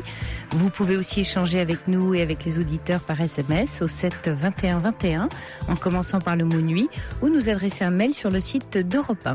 N'oubliez pas aussi que vous pouvez dialoguer avec un ou une auditrice dont vous partagez les émotions ou auxquelles vous avez envie d'apporter votre conseil. La nuit se poursuit avec au standard Asiba et Quentin et Fabrice à la réalisation.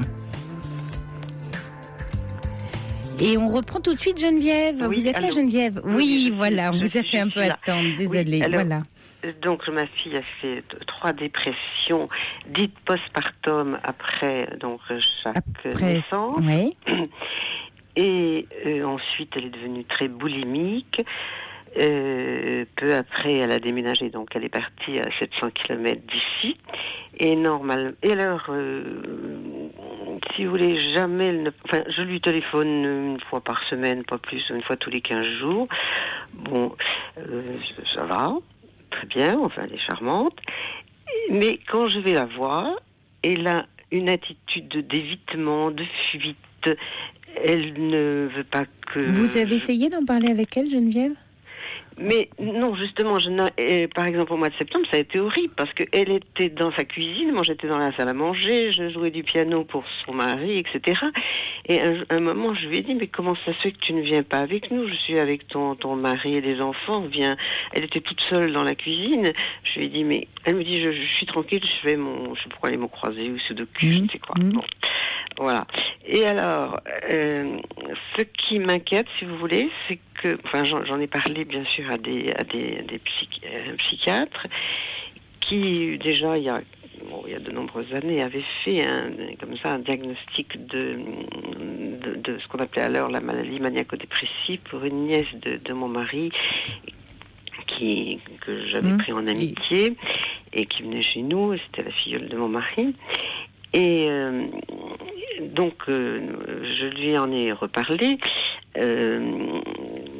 J'ai eu l'occasion d'aller le voir pour lui parler de ma fille. Il m'a dit, mais d'après ce que vous me dites, votre fille, elle est comment bipolaire. Elle est bipolaire. Enfin, vous savez, faire un diagnostic de quelqu'un qu'on n'a jamais vu. Enfin bon, là, moi je me prononcerai pas parce que en plus c'est un diagnostic lourd. Hein, oui, mais justement, il l'avait fait pour une. Oui, mais il l'avait vu, la nièce en question. Non, pas du tout. Non, oui, c'est on fait pas. Non, justement, c'est ça qui m'a. Moi, il m'a dit, il faudrait alors, je lui ai. Permettez-moi d'être réservée, Geneviève, parce que faire un diagnostic d'après, vous voyez, témoignage de quelqu'un, vous jugez la situation avec votre regard parce que vous en souffrez. Votre fille a peut-être elle, quelque chose qui la froisse réellement envers vous.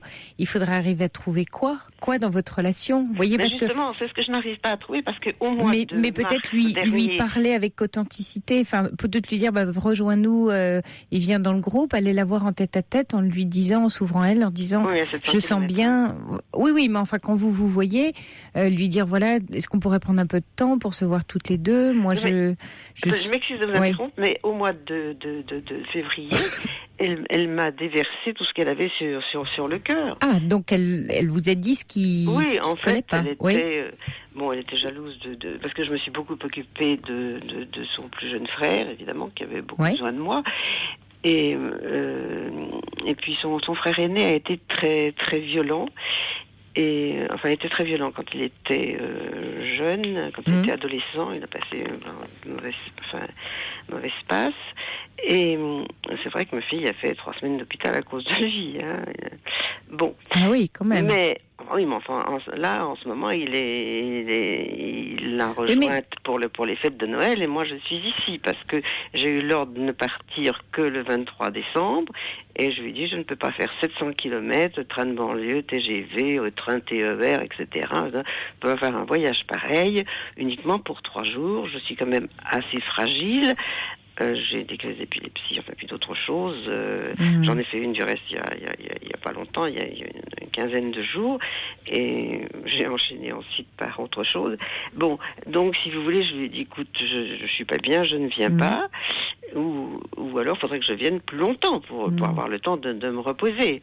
Et elle m'a dit non, tu viendras du 23, tu arrives le 23 et tu repars le 27. Entre parenthèses, aujourd'hui, ce matin, j'aurais pas pu partir, hein, parce que c'était une patinoire. Bon. Mais ceci dit, c'est l'attitude de ma fille qui... Alors, je lui ai envoyé un SMS, enfin des SMS pour lui dire, il faut absolument que tu sois vue par un psychiatre, parce qu'ici, elle était vue par une psychiatre. Vous comprenez, elle était suivie depuis qu'elle est là-bas. Qu'elle est au loin, elle n'est suivie par personne, elle a des boulimies terribles alors que jamais elle n'a été boulimique. Et Geneviève, est-ce que vous pouvez nous dire ce qu'elle vous reproche, votre fille ? Puisque vous nous dites qu'elle a déversé. C'est alors vous disiez de ne pas avoir fait attention à elle, oui. Je ne voudrais pas être trop précise quand même. Non, mais je ne me suis pas occupée d'elle. D'elle, voilà. Donc juste, voilà, et vous avez le sentiment que vous avez pu entendre, parce qu'elle est en train de vous exprimer une souffrance, Geneviève. C'est-à-dire, elle vous dit.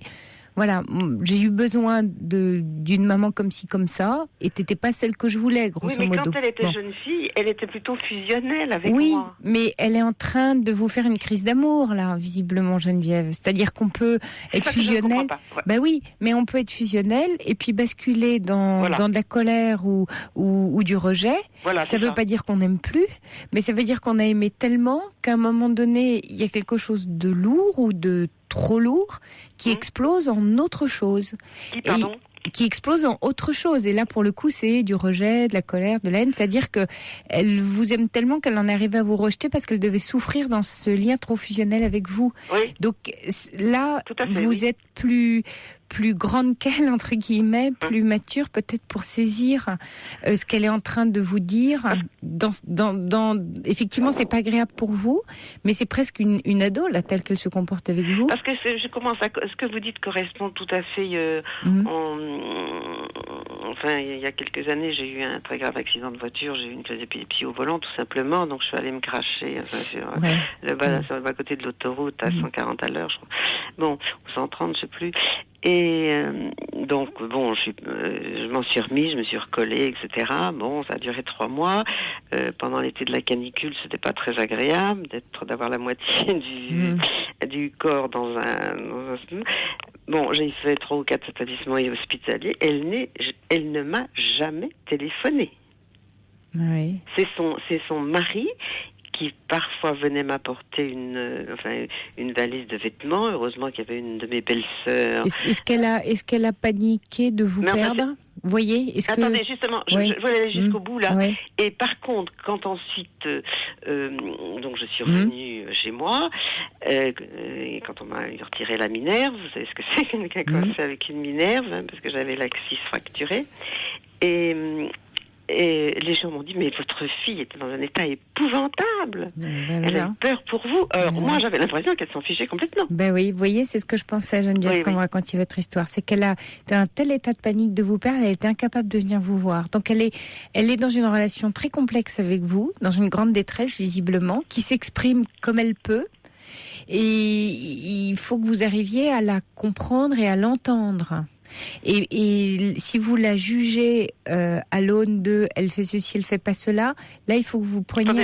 Je ne comprends pas ce que si vous la jugez, vous voyez, en disant elle fait ceci, elle fait cela, elle fait ceci, c'est pas tant les actes qu'elle pose de ce qu'elle est en train de vous dire à un autre niveau, un niveau plus global. Et donc pour vous, il faut prendre un peu de recul pour écouter ça et voir comment vous pouvez l'aider. Mais elle ne parle pas. Oui, mais... Elle refuse tout dialogue. Oui, mais parce qu'elle en a peur. Parce qu'elle est dans la panique. Et il y a quelque chose peut-être à comprendre chez vous qui provoque ça chez elle. Vous êtes 2 dans cette relation. Parce elle qu'elle n'est pas m'a toute dit seule. Un jour, à propos de sa petite fille, j'essaye de vous rejoindre là, à propos de sa petite fille, qui est mignonne comme tout, qui a 5-6 ans, qui est adorable, une bonne petite chipie, elle est normale, très jolie, etc. Elle m'a dit, tu lui fais peur. Je dis, écoute, non, elle me reconnaît pas quand elle nous a quittés. Quand je l'avais quittée, elle avait 3 ans et demi, je la revois 6 mois après, c'est évident que... Bon, et ensuite, la gosse était tout le temps dans mes bras, etc. Donc, vous voyez, mais je me dis, c'est pas, à première vue, c'est pas la petite fille que je fais peur, c'est à la maman. Ça peut être la petite fille qui entend la peur de la maman. Non, mais la petite fille n'avait pas peur du tout, croyez-moi. Non. Hein? Ça peut être elle, vous avez raison. Non, parce que la petite fille, c'est tout le temps dans mes bras quand j'y vais. Ouais. Non, mais vous avez raison. Vous voyez, il y a quelque chose à comprendre dans le comportement qu'a votre fille envers vous, en tout cas, qui témoigne d'une grande souffrance et d'une grande détresse dans la relation qu'elle a avec vous. Et comme elle sait plus s'y prendre, elle s'y prend mal. C'est-à-dire que sa maladresse traduit pas un manque d'intérêt pour vous ça peut être une forme de rejet. First Lisa l'a dit, on dirait qu'elle fait sa crise d'ado. Oui, c'était un peu mon sentiment. J'ai l'impression que c'est encore autre chose. C'est-à-dire que là, elle est maintenant mère. Elle est renvoyée aussi à la mère que vous êtes. Et il y a sans doute quelque chose... Parce que vous avez dit que c'est au moment où elle a eu ses enfants qu'elle a changé d'attitude. Ah non. Non. Bon. Faut dire qu'elle a eu ses enfants tout de suite après son mariage. Donc, d'accord. Et j'avais si compris. Vous voulez, quand ils se sont mariés, ils sont installés tout près de chez moi, mais je n'y suis pas. Je les voyais très très peu. Et à ce moment, quand elle était fiancée, elle m'a dit, tu sais, mon futur mari te connaît bien parce que je lui ai tellement parlé de toi. Je me suis dit, patatras, mon Dieu, il va se dire quelle belle-mère encombrante j'ai. Et son mari n'a eu de cesse au début de m'éloigner. Hein. Enfin, de me faire comprendre que j'étais très gênante. Oui, ça, j'en ai reçu beaucoup. Alors à ce moment-là, justement, j'ai consulté un psychiatre qui m'a dit, écoutez, il est un peu paranoïaque. Bon, vous faites le gros dos, vous donnez un coup de gueule 2 fois par an, c'est tout quand il exagère. Bon, c'est ce que j'ai fait. Bon, j'en ai reçu pas mal, si vous voulez. Et puis les relations avec mon gendre, elles sont tout à fait, elles sont devenues tout à fait normales. Oui. Mais je veux dire que maintenant qu'ils sont loin, quand j'y vais, je vais à l'hôtel, du reste, je déjeune à midi au restaurant, j'adore ça, bon, peu importe, et je ne vais les voir qu'à la sortie des classes, au fond, à 17h, et puis voilà, je passe la soirée avec eux, c'est tout. Mais vous voyez, je ne peux pas dire que je sois j'ai pas l'impression d'être très encombrante. Hein. Oui, mais là, c'est plus tant le problème aujourd'hui. C'est plus tellement le sujet. Aujourd'hui, le sujet, il est entre votre fille et vous d'arriver à retrouver une relation plus paisible mais elle entre vous. Elle me dit, je peux pas te supporter. Enfin, c'est en résumé ce qu'elle me dit. Oui, en résumé, mais vous voyez, c'est ce qu'on disait ensemble à l'instant, c'est que ça cache autre chose. Elle peut pas parce que ça la fait souffrir. Et pourquoi ça la fait souffrir? Il faudrait remonter dans votre histoire à toutes les deux. Le papa est parti, elle était très jeune. Elle avait 11 ans. Oui, bon, elle avait 11 ans, donc le père... Et elle m'a dit qu'elle l'a attendu très longtemps. Et elle l'attendait. Oui. Ben oui. Alors, qu'est-ce qui s'est passé au moment où Et du reste, c'est pour ça qu'elle ne se mariait pas, parce que c'était une fille intelligente, belle, etc. Enfin, elle avait tout pour elle. Hein. Ouais. Et peut-être aussi que du coup, il y a quelque chose qui s'est noué avec vous à ce moment-là, qui est aujourd'hui un peu lourd et qui l'encombre. Et donc... c'est moi, si vous voulez, quand elle était jeune fille, elle était tout le temps invitée chez ses amis qui se mariaient.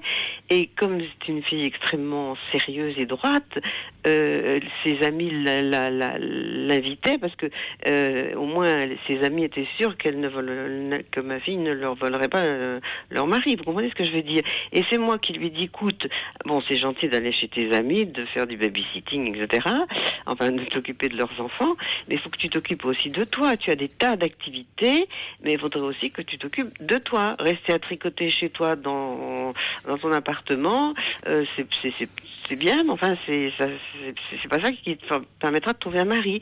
Change de milieu, enfin, je veux dire, de groupe, enfin, va dans... Bon, et c'est finalement ce qu'elle a fait au moment où vraiment, moi, je me disais, bon, c'est mariera plus, mais c'est là qu'elle a rencontré son mari, son futur mari. Oui, vous étiez drôlement présente, hein, dans ses décisions et sa vie. Vous savez, elle a peut-être besoin aussi de tracer sa route. Il faudrait vraiment, la Geneviève, parce que vous me parlez beaucoup d'elle, vous voyez, vous me parlez beaucoup de ce qu'elle fait, ce qu'elle ne fait pas, ce qu'elle dit, voilà. Et j'ai pas le sentiment, pardonnez-moi, que vous interrogiez beaucoup sur vous par rapport à elle, sur quel est votre rôle dans l'histoire. Et vous en avez un, fatalement. Dans quel rôle, Le rôle que vous avez dans cette relation avec votre fille et le rôle que vous jouez dans son rejet elle et son comportement d'aujourd'hui. Il y a un rôle. Justement, je ne sais pas. Moi, j'essaye d'éviter les coups, d'en prendre le moins possible. Oui, mais c'est pas ça le sujet. Je comprends pas. Là. Vous voyez, oui, mais j'entends bien que vous comprenez pas.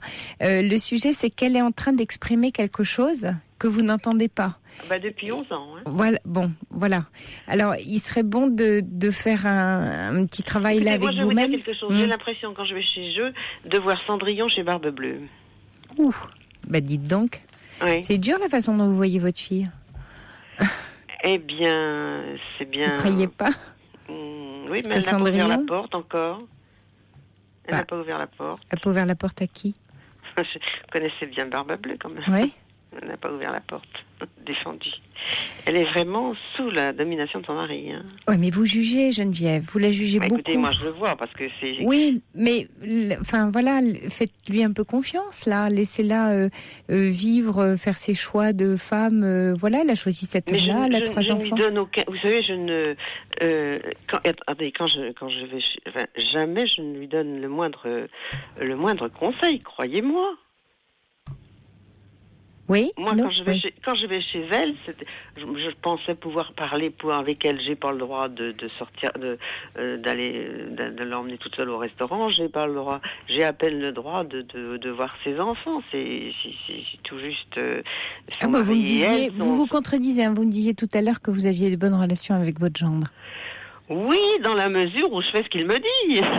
Oui. Vous voyez, là, je reçois des SMS vous concernant, Geneviève, et puis il y a Néjoud qui dit, sans vous manquer de respect, vous êtes extrêmement pétri de certitude. C'est vrai que vous avez l'air très sûr de vous dans ce que vous voyez, et je ne vous sens pas... Non, mais c'est pas les psychiatres. Soit vous les consultez pour vous, mais vous les consultez pas pour votre fille. Vous voyez, vous les consultez pour qu'ils vous confortent dans les croyances que vous avez sur le couple que forme votre fille avec son mari. Donc vous n'êtes pas dans une relation d'ouverture face à ce qu'ils vivent en disant bon, ok, ça va pas. Comment on peut faire les choses? Où est ma part? Dans une relation, on n'est jamais tous. C'est pas eux la relation. Vous êtes dedans. Et donc, il y a une part que vous avez dans cette relation qui vous revient et sur laquelle vous devez vous interroger et pas leur part à eux. Laissez-leur la leur, prenez la vôtre à votre compte et travaillez là.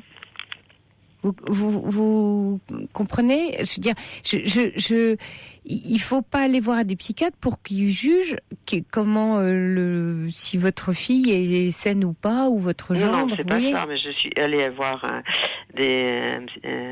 psychiatre au début de son mariage parce que je ne savais plus du tout comment faire, parce que j'étais complètement rejetée. Allez parler de vous, Geneviève. Allez voir quelqu'un, arrêtez de parler d'elle et de lui, allez parler de vous, de ce que vous ressentez, de vos sentiments. Et alors? Eh bien, on m'a dit, chère madame, tendez le dos, vous avez un genre de paranoïaque et voilà. Changez de psychiatre alors, qu'est-ce que vous voulez que je vous dise, Geneviève? Comment? Changez de psychiatre, Geneviève. Non, madame, il y en a 3 qui m'ont dit ça. Écoutez, là, moi, ça m'est difficile de façon de juger, vous voyez, mais je pense que vous avez envie de croire à ce que vous voulez croire, et qu'à un moment donné, quand on veut que les choses s'arrangent, si vous voulez, c'est que tout d'un coup, à partir de son mariage, elle est complètement changée d'attitude. Il faut que vous remontiez dans son histoire pour comprendre, Geneviève. Dans son histoire, comment puis-je remonter? De ses 11 ans, mais parce que vous avez les éléments, vous les avez donnés tout à l'heure, mais vous les travaillez pas, vous les regardez pas. Donc Geneviève, il va falloir que vous repreniez l'histoire à plat, reprendre le fil de votre relation avec votre fille, sans doute depuis ses 11 ans, et faire ce travail de compréhension d'où elle en est, de ce qu'elle a vécu, et d'essayer avec de l'empathie et beaucoup de cœur, et dont je suis sûre dont vous êtes capable, d'arriver à rentrer en contact avec elle et dans un vrai contact. Je vous souhaite beaucoup de courage et de bonnes fêtes de Noël. Au revoir, Geneviève. Sophie Peeters sur Europe 1. Et avant d'accueillir Claire à l'antenne, Geneviève, si vous nous écoutez encore, il y a des messages qui sont arrivés pour vous entre-temps. Grégory nous dit, votre fille a peut-être peur de votre mamie sur sa vie et instaure certaines distances de peur de vous froisser. Fonzi pense que votre fille se sent étouffée par vous et qu'elle n'est plus une enfant. Et puis François qui nous dit, j'ai l'impression que Geneviève plaque un discours qui est le sien. Elle a toujours raison. Les choses sont comme elle l'entend et pas autrement. Elle n'est pas capable de se taire et d'écouter sa fille et ce dont elle a besoin. Ce n'est pas un reproche mais un constat. Et ça, effectivement, Geneviève, on l'a vu ensemble tout à l'heure. Bonsoir Claire. Bonsoir. Oui Claire, alors vous nous appelez pour un souci avec votre mari. Oui, c'est ça. Oui. En fait, je sais pas trop par où commencer, c'est toujours un petit peu compliqué, oui. Mais je vais commencer par les événements récents. Donc en fait, nous nous sommes mariés cet été avec mon mari, oui. parce que lui avait eu une proposition de poste à Chicago. Et le moyen que je puisse le suivre et que je puisse rester aux États-Unis et éventuellement travailler, c'était que l'on se marie. Voilà. Et puis, très rapidement après le mariage, il s'est énormément absenté. Alors, dans le cadre de son travail, il avait l'habitude de beaucoup voyager. Mais là, ça a été très, très fréquent. Et il a même passé des semaines et des week-ends entiers sans revenir. Et puis il est parti finalement en novembre donc aux États-Unis à Chicago pour prendre son poste. Et cette période en fait entre le mariage et son départ a été ça a été très étrange quoi. Il était très distant. Au niveau du comportement, de l'attitude, il était très distant. Il a changé après le mariage de comportement. Oui, en tout cas moi j'ai vu ça comme ça. Mais mais par contre, dans ces échanges, dans les échanges qu'on avait, comme il était toujours à l'étranger, dans les échanges qu'on avait par SMS ou par mail, c'était comme d'habitude des mots tendres, des pensées, rien qui pouvait me laisser croire qu'il y avait des soucis. Et donc finalement, il est parti donc en novembre. Et puis fin novembre, début décembre, il m'a, lors d'un appel qu'on a eu où je sentais qu'il était bizarre, je lui ai posé pas mal de questions et il a fini par me dire qu'il n'y croyait plus, qu'il croyait plus en nous et qu'il souhaitait me quitter, qu'il pensait qu'il serait plus heureux avec quelqu'un d'autre. Mais il a une relation par ailleurs ? Voilà, et moi j'avais ce truc-là parce qu'en fait, après le mariage, jusqu'à temps qu'il parte, on a eu des relations sexuelles et je me suis souvent dit, je trouvais que c'était bizarre, c'était différent. Donc j'ai eu des doutes à ces moments-là. Donc j'ai posé des questions là-dessus quand il m'a appelé pour me dire qu'il me quittait et il m'a dit oui effectivement j'ai eu une relation d'une nuit avec une personne dans le cadre de son boulot donc en Pologne. Il bosse dans une grande boîte française installée là-bas et donc il avait eu une relation avec une Polonaise. Une nuit. Moi, ce soir-là, j'ai été complètement atterrée en fait de ce qu'il me disait, surtout par rapport à la séparation, parce que ça fait 6 ans en fait qu'on est ensemble. Et puis, il m'avait demandé de l'épouser à Noël l'année dernière. Alors que le projet des États-Unis n'était pas encore à l'ordre du jour, on n'avait pas connaissance de ce projet. C'est vrai que moi, je lui avais répondu non. Je lui ai dit que je préférais me marier plus tard, surtout parce qu'en fait, moi, j'étais au chômage là depuis 3 ans, suite en fait à notre départ de l'Île-de-France pour une ville de province. Moi, j'ai jamais retrouvé de travail sérieux. J'ai enchaîné des petits boulots minables. Souvent très loin du domicile, c'était très compliqué. Et donc j'avais envie d'un vrai mariage où qu'on puisse investir de l'argent pour que ce soit un mariage comme je le souhaitais. Et puis c'est vrai aussi que j'avais toujours eu dans l'idée, moi, de me marier beaucoup plus tard. Là, j'ai 30 ans actuellement. J'aurais eu envie de me marier, moi, à 50 ans. Je sais pas, comme si comme s'il fallait avoir réussi quelque chose vraiment pour se marier en fait, et pas que ce soit un départ, mais que ce soit un aboutissement. Un aboutissement, voilà, complètement. Donc je lui avais dit non. Par contre, je souhaitais qu'on se paxe pour quand même marquer le coup et marquer l'engagement, et voilà. Bon, il n'avait pas très bien vécu, mais bon, c'était... Et là, vous avez fait quoi alors, du coup ? Vous vous êtes mariés ? Vous êtes paxés ? Alors, du coup, à l'époque, bon, on a rien fait, on a mis en stand-by, et donc ça, c'était Noël l'année dernière. Et vous êtes mariés en juillet, voilà. Voilà, fin janvier, février, le projet des États-Unis s'est présenté. Voilà. Et donc, on a su qu'il fallait qu'on se marie pour que moi, je puisse travailler là-bas. Et là, il vous a dit en novembre, là, que c'était fini. C'est ça. Il y a un mois. Il y a 2 mois. Ouais, il y a un mois. Donc, vous n'êtes pas allé là-bas Si, alors justement, suite à cet appel, le jour même, moi, je suis complètement tombée des nues. Enfin, j'étais vraiment... atterrée, et donc je lui ai dit que, en ayant réfléchi quand même un petit peu, on va dire quelques heures, je l'ai rappelé le soir en lui disant que je comprenais qu'il ait pu ne plus y croire, puisque comme je vous l'ai dit, voilà, ça fait 3 ans que j'enchaînais des périodes de chômage, de petits boulots. J'ai aussi un tempérament, c'est vrai, un peu dépressif déprimé, on va dire, de par mon histoire professionnelle, personnelle, mon enfance. Ah, d'accord. Et voilà, donc je lui disais ça, je comprenais qu'il ait pu avoir ces troubles-là, que je lui pardonnais une erreur, et que je m'en voulais de ne pas lui avoir dit à quel point moi j'avais confiance en lui, en nous, combien je l'aimais, combien... Et comment il a réagi ? Il a été très touché, il a réfléchi encore, et puis il a fini par me dire qu'il fallait qu'on réessaye, voilà. Et puis suite à ça, donc dans les jours qui ont suivi, je lui ai proposé de venir le rejoindre pour qu'on passe quelques jours ensemble. Ce que j'ai fait, il a accepté, il m'a dit vas-y, viens. J'y suis allée.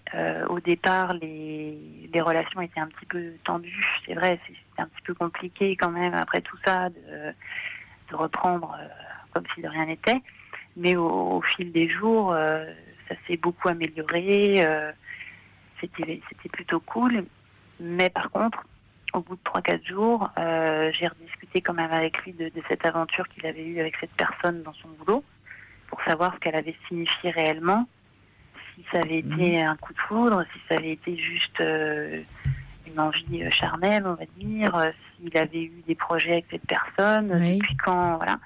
Et en fait, il m'a avoué qu'il était encore avec elle, que cette histoire-là a démarré en septembre, donc 1 mois et demi après qu'on soit mariés. Et c'est vrai que le mois de septembre, le mois d'octobre et le mois de novembre, jusqu'à temps qu'il parte, il l'a passé complètement là-bas, quasiment. Il est revenu de temps en temps, mais c'était un jour par-ci, un jour par-là. Sinon, il a passé ses semaines et ses week-ends là-bas. Et là, vous en êtes où aujourd'hui, Claire, avec lui ? Alors aujourd'hui, donc suite à ma venue aux États-Unis, à la fin de mon séjour, il m'a dit qu'il allait rompre avec elle, parce qu'en fait, ce qui s'est passé, c'est qu'il m'avait laissé son portable là-bas, le mien ne fonctionnant pas, et pour avoir le fin mot en fait de cette relation qu'il avait avec elle, j'ai adressé un message de son portable à lui sur le sien à elle, en lui demandant ce qu'elle faisait pour Noël, pour voir s'il se voyait à Noël, parce que lui, bizarrement, ne voulait pas venir en France à Noël. Alors c'était un peu bizarre, et elle a répondu, pensant que c'était lui, qu'elle ne faisait rien, avec des mots d'amour, je ne fais rien mon bébé, etc. Donc bon, d'un côté j'étais rassurée parce qu'ils n'avaient rien prévu de faire, mais d'un autre côté les mots d'amour qu'elle lui disait me faisaient un peu de peine. Et en fait, suite à ce message-là, elle l'a appelé en lui disant pourquoi tu me demandes ça? Et là il a compris que c'était moi, il lui a dit, et elle lui a posé un ultimatum en lui disant écoute, soit tu la quittes définitivement maintenant, c'est lui qui me l'a raconté, soit tu la quittes définitivement maintenant, soit je m'efface. Un peu de chantage affectif. Et suite à ça, elle m'a adressé un SMS en me disant que j'étais mal polie d'utiliser le téléphone de quelqu'un d'autre. Je lui ai répondu qu'elle était peut-être pas la meilleure personne pour me parler de politesse ou de quelque valeur que ce soit. Voilà. Et juste après ça, c'était vraiment tout ça s'est joué en 1 heure de temps. Lui quittait du travail, il est venu, il m'a pris dans les bras enlacés, il m'a dit qu'il m'aimait, qu'il allait la quitter, qu'il fallait qu'il arrête, etc. Et quand je suis partie, le moment du départ, il me disait, je suis soulagée, je me sens bien. Et aujourd'hui, donc Claire, maintenant. Et aujourd'hui, oui. Aujourd'hui, il a visité des appartements là-bas pour qu'on puisse venir s'installer, donc moi et notre fils, qui va avoir 3 ans bientôt. Ça, c'était samedi dernier. Et dimanche, il m'a adressé un mail, d'abord un texto en me disant « Je t'ai envoyé un mail, je suis une merde ». J'ai lu le mail et le mail, il me disait « J'aimerais vraiment que ça fonctionne entre nous, mais j'y crois plus, je veux arrêter définitivement. » Voilà. Donc c'est chaud-froid. Hein. Voilà, exactement. Et ce que je sais aussi, c'est que ce mail, il l'a adressé quelques heures après un échange téléphonique qu'il a eu avec elle. Parce que je lui ai demandé s'il avait repris contact avec elle. Vous souhaitez quoi, Claire, dans cette histoire? Qu'est-ce que vous voulez, vous? Justement, je sais plus. Oui, parce que c'est ce que j'entends dans votre récit. C'est pour ça que je vous pose la question. Moi, j'ai envie que ça marche, en fait. J'aurais envie qu'il m'aime, j'aurais envie qu'on réussisse notre vie de famille. J'ai envie aussi de ne pas être seule à gérer mon fils qui est si petit et qui comprend pas. En plus, là, il nous appelle plus. Donc, depuis dimanche, on n'a plus de nouvelles. Et, il m'a adressé quelques textos en me disant qu'il pensait à moi. Voilà, mais bon, il n'a pas appelé son fils. Et je sais pas quoi faire, quoi. Je veux pas dire à mon fils quoi que ce soit tant que les choses ne sont pas claires. En même temps, je sais pas quoi lui répondre quand il me dit va chercher papa pour qu'on aille faire une balade. Attention Claire, parce qu'il a que 3 ans, de l'entraîner dans votre histoire. Enfin, là du coup, faut le protéger, ce que vous vivez. Pour l'instant, je lui dis rien. Oui. C'est vrai aussi. Oui, parce que dire on n'a pas de nouvelles de papa. Oui, c'est bien pour ça. C'est pour ça que je vous dis ça. Mais oui, mais j'entends bien. Il répond pas à vos messages là, votre mari. Enfin, vous n'arrivez pas à rentrer en contact là? En fait, dimanche, suite à son mail, je l'ai appelé. Là, il m'a dit que ses sentiments avaient changé, qu'il n'y croyait plus, voilà. Et il m'a dit, je veux que tu réfléchisses aussi à tout ça. Il y a eu trop de souffrance, pas trop de souffrance, mais trop de problèmes entre nous ces derniers temps. Et je sais que c'est réel, c'est dû à son tempérament à lui. Il est très dans l'apparence, quoi. Pour lui, il n'y a jamais de problème. Il assure au boulot, il assure dans la vie. C'est le meilleur père. Donc là, il a du mal à assumer ses sentiments contradictoires, visiblement. Mais comme vous êtes aussi confuse que lui, j'ai l'impression. C'est-à-dire que vous répondez en miroir. Je suis pas confuse vis-à-vis de lui. Parce que je vous demandais qu'est-ce que vous souhaitiez, vous me disiez je ne sais plus. Ça, c'est ce que je vous dis à vous. Mais ce que je lui ai dit à lui, systématiquement, ça a toujours été, ça peut pas se terminer comme ça. Il y a eu 3 mois, tu as eu des doutes depuis quelque temps. Il y a eu 3 mois où on n'a eu aucun contact, aucune vie de couple, aucune vie de famille. Là, tu me lances une bombe à 10 000 kilomètres. Ça peut pas se terminer comme ça, quoi. Il faut nous laisser une chance d'être ensemble à nouveau pour oui, mais vous voyez, le sentiment que j'ai, et là, ça me réconforte parce qu'Eridan, qui envoie un SMS, a le même que le mien. C'est bizarre, là, vous voyez tout ce que vous nous racontez. Là, Eridan nous dit, Claire, ce n'est ni l'étranger ni une étrangère qui vous ont séparé de votre mari, c'est l'étrangeté de votre relation. On dirait qu'il y a vécu quelque chose qui manque dans cette histoire. C'est vraiment très bizarre, oui. Je ressens exactement la même chose, c'est-à-dire que on ne comprend pas bien où ça s'accroche, où sont les attaches. Effectivement, il y a comme quelque chose d'étranger à vous deux de la relation. C'est-à-dire, oui, on a le sentiment en vous écoutant qu'on ne voit pas bien où est le lien. C'est-à-dire, donc vous avez enchaîné des faits avec un coup de chaud, un coup de froid. Vous avez parlé effectivement de vos 3 années de chômage et puis la façon dont vous avez souhaité vous marier. Chacun faisant un pas et l'autre reculant, puis l'autre avançant. Vous voyez, vous répondez comme en décalage. Chacun.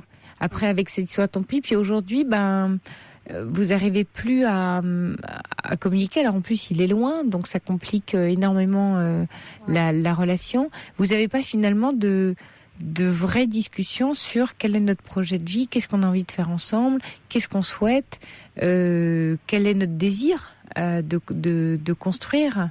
Vous avez quand même passé... On en a eu, je veux dire, par exemple, le fait de partir d'Île-de-France pour aller en province.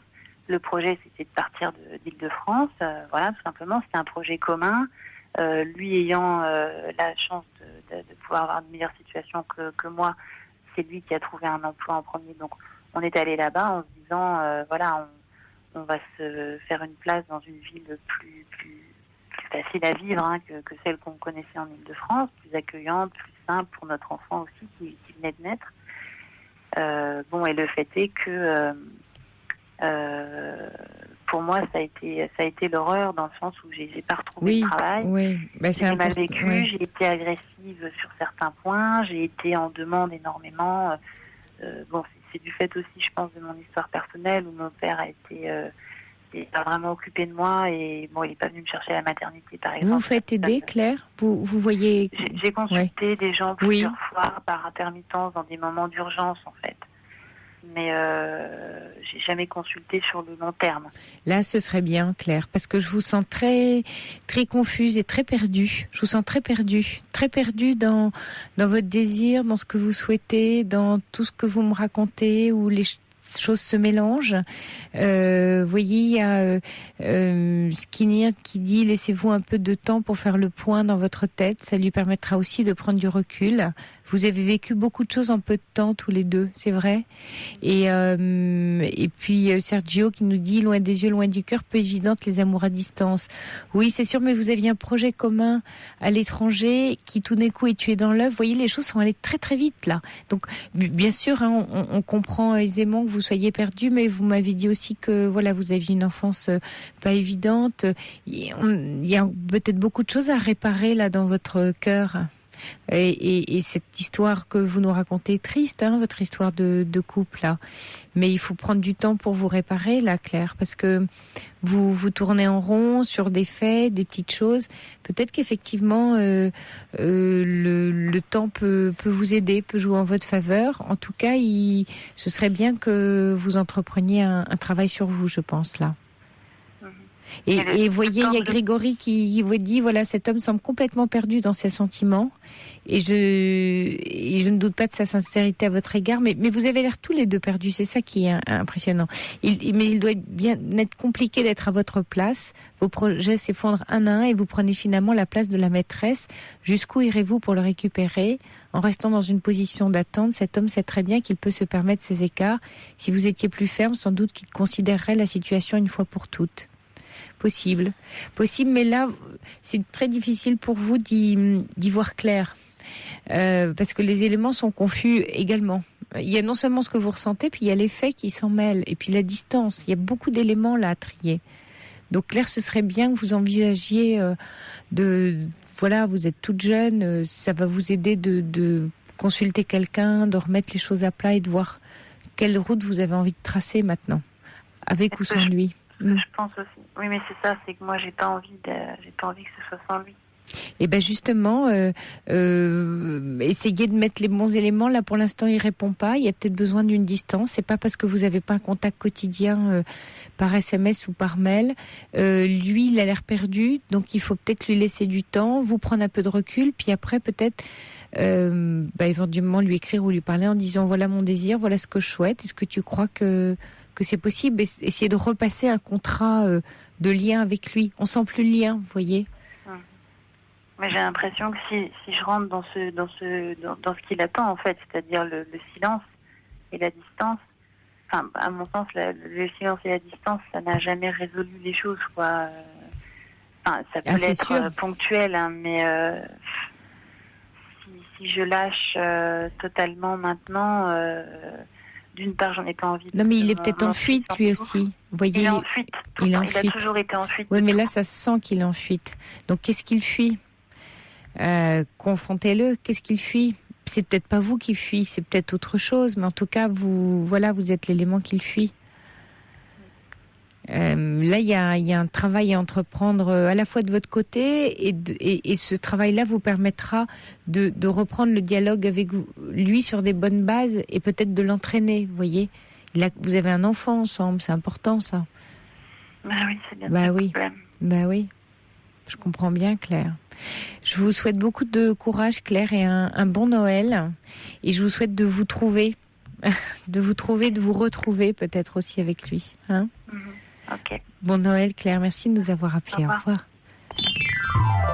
Europe 1, Sophie Peters.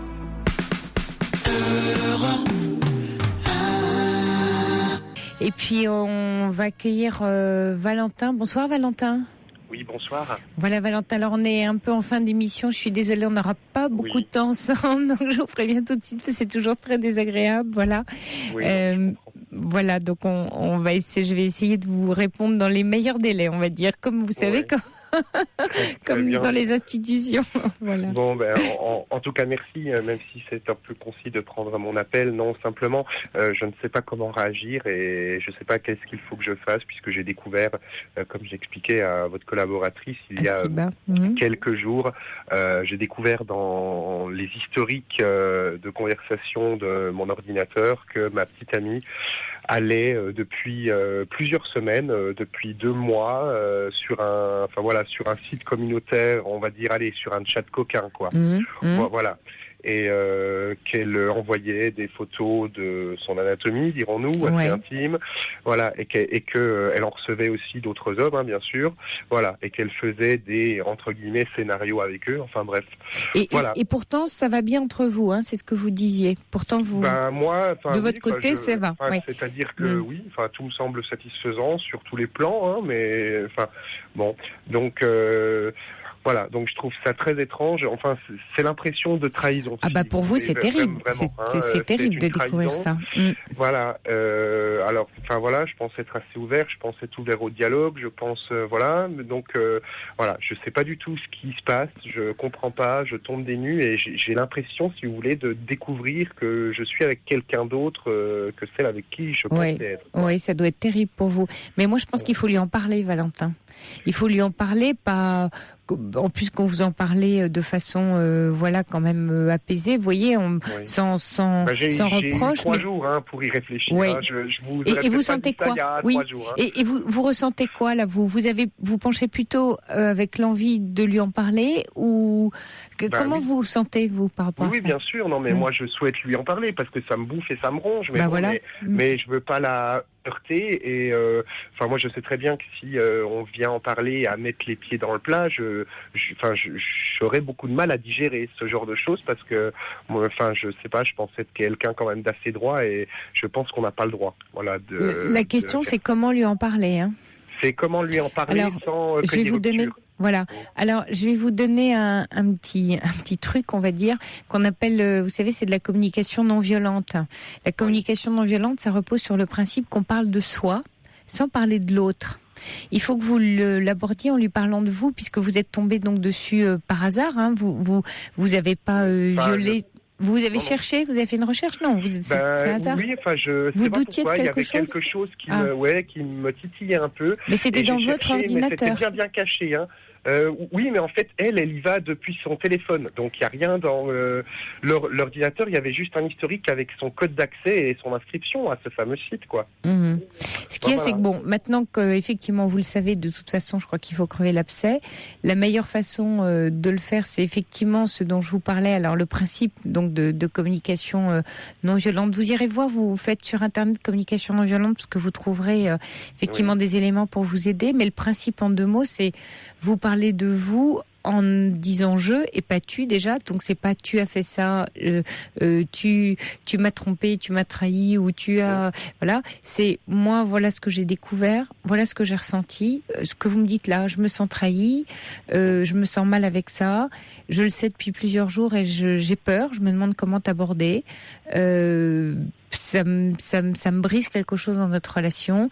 Est-ce que on peut en parler ensemble? Est-ce que tu peux m'expliquer? J'ai besoin de comprendre. Parlez-lui de votre besoin. Dans ce principe de communication, l'important, c'est que vous parliez de votre besoin et de vos émotions. C'est-à-dire la peur. Visiblement, là, il y a de la colère, il y a de la peur, il y a de la tristesse aussi. Il y a du rejet, il y a du dégoût, il y a de la déception, oui, c'est ça. Donc, tout ça, il faut que ça s'exprime pour lui laisser à elle la capacité, bien sûr, de vous répondre, et puis de voir comment faire. Alors c'est vrai que Sergio a raison, il dit c'est pas évident, il faut peut-être laisser passer les fêtes pour lui en parler. C'est vrai qu'on est à la veille de Noël. Vous avez passé Noël ensemble? Oui, évidemment, avec ses parents, avec les miens, enfin bref. C'est classique, quoi. Voilà. Bon, on est ensemble, ça va faire quasiment 2 ans, donc bon. Vous tenez beaucoup à elle, Valentin? Je tiens beaucoup à elle, mais par contre, ce genre d'agissement, je peux pas comprendre, je peux pas tolérer. C'est surtout que là, vous vous sentez en plus dans votre atteint aussi, dans votre virilité, enfin, dans tout ce qui est en jeu dans la relation intime, hein, bien sûr. Oui, bien sûr, ça se comprend. Mais ça, il faut que vous lui disiez pour qu'elle comprenne ce qui se joue en vous. Vous voyez, dans ce principe, c'est de pouvoir comprendre ce qui est en train de se jouer à l'intérieur de vous pour pouvoir la toucher. Et peut-être qu'elle va vous expliquer qu'elle est juste dans des fantasmes, qu'elle s'amuse, que oui, c'est... Vous voyez, peut-être. Oui, écoutez, on verra bien. Voilà.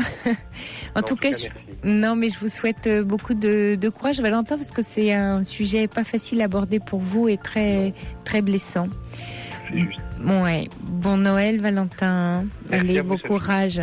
Merci, bonsoir. Bonsoir. Et puis avant de vous quitter, je voulais lire un petit message de Laure qui souhaite de joyeuses fêtes à Steven, qui s'est manifesté à l'émission hier par courrier et qui disait qu'il était seul pour Noël. Elle voulait aussi souhaiter de belles fêtes à toutes les personnes un peu solitaires, et qu'elle dit quand je suis seule, je me fais une petite fête en louant un DVD que je regarde, en dégustant un bon petit plat. Alors c'est le conseil de Laure pour Noël. Et puis on salue aussi Paul et Odile, qui nous souhaitent une bonne année à l'équipe, parce qu'ils pourront pas nous écouter demain soir. Alors c'est très touchant, et très bon Noël et bonne année à Paul et Odile. Et moi je vous retrouve demain, il est 1h sur Europe 1, et tout de suite les informations vous sont présentées par Pierre Courade. Je l'avais perdu alors qu'il est juste à côté de moi avec son casque sur les oreilles. Voilà, c'est la fatigue. Bonne nuit à tous et à demain. Bonsoir.